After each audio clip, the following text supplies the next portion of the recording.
Okay guys, so this is one where I'm going to be looking at the actual article rather than looking at you, because there are some points in here I want to talk about. But this is on going backwards and forwards. You know how these transfer things are.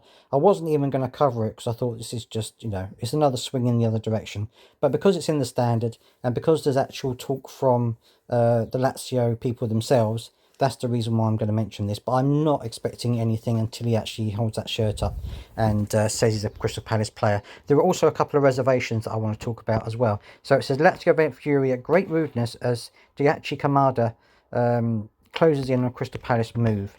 So it looks as though the sporting director Angelo Fabiani is a little bit upset with how Daichi Kamada's agents have dealt with the move. It looks as though things are swinging in our direction because contract talks in Rome have broken down.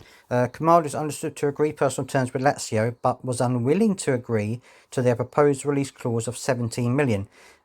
He's obviously, as it says here, previously worked with Oliver Glasner, and it looks as though Dougie Friedman has been looking at him with the possibility of signing him on a free transfer. Fabiani, who brought the midfielder to the Italian capital last summer after he left Frankfurt, hit out at the rudeness from the players' camp during talks. He said, "Last year we focused on Kamada because we were looking for a player with the characteristics of Luis Alberto, who had not shown up for training camp and wanted to leave annual contract to be rediscussed on the 30th of May, he told Lazio Style Channel.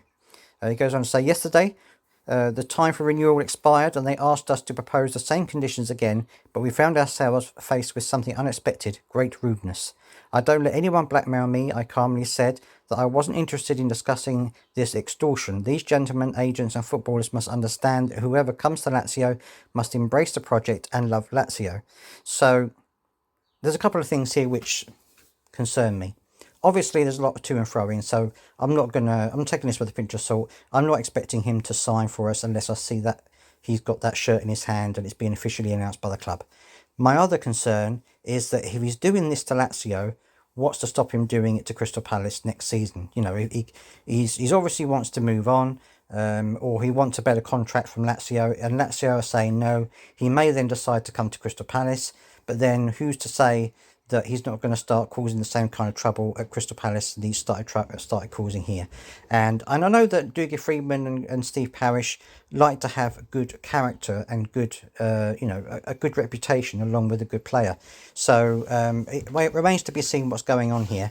And I think that we have to be a bit careful with this guy. I know he's worked with Oliver Glasner before, and that could be a good thing, but there's just a little bit of a concern there about his agents involvement in this. But anyway, let me know down in the comment section what you think about this, whether you think that we should be going in for him, or do you think that those warning signs, it might just be me, but let me know what you think anyway down in the comment section.